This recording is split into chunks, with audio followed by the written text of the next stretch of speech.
When you stimulate the liver to detox more effectively, the waste is going to be coming out of your skin, your kidneys and your colon. Now, if you can ensure that these two here are evacuating effectively, it takes pressure off the skin. And when someone's got psoriasis or eczema, they want to alleviate that skin. So let me finish with a story of a man who came to us from Saudi Arabia. This was 3 years ago now, I think.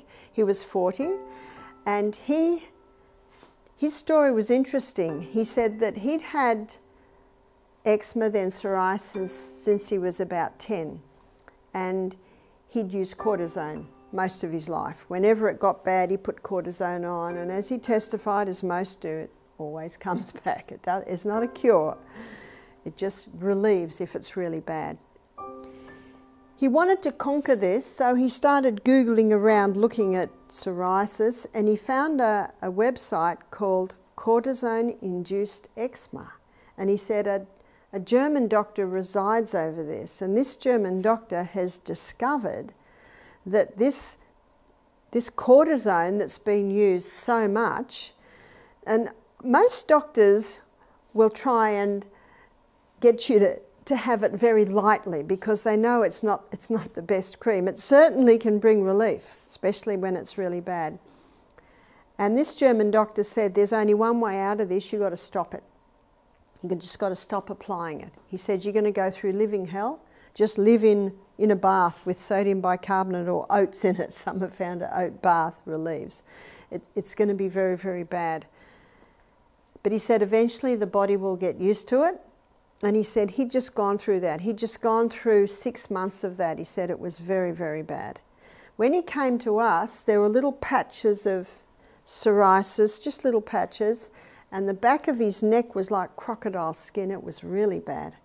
He was with us for 2 weeks. He did 2 lots of juice fasting. We had him on liver herbs. We had him on the chia and the flax.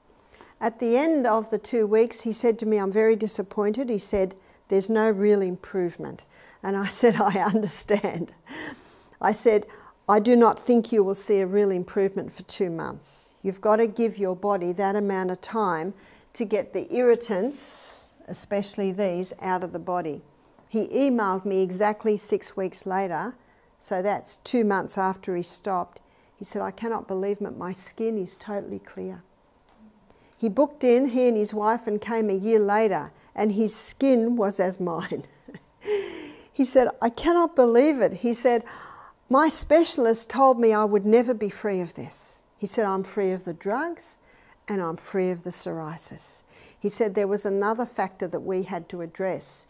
He said in Saudi Arabia, because he worked on the oil rigs, he said there are these huge housing developments and they've all got air conditioning, but some of them the air conditioning is very old, and in the moist, hot, damp area there's mould in a lot of the ceilings. He said we discovered that at our house we were changing our filter every half hour, the air filter that should be changed every 2 months. But because he's high up in the job he's in, he was able to get a newer house. So that was another factor. So after hearing these lectures, they discovered there was also a mould and a chemical factor there that they had to address. But they were very, very happy. So they just came back to Misty Mountain just to enjoy Misty Mountain and just to show us his skin. So there is hope for those with eczema and psoriasis. I'm going to leave you with a verse from the Bible. It's very important here. It's found in Galatians 6 verse 9. Let us not be weary in well-doing, for in due season we will reap if we faint not.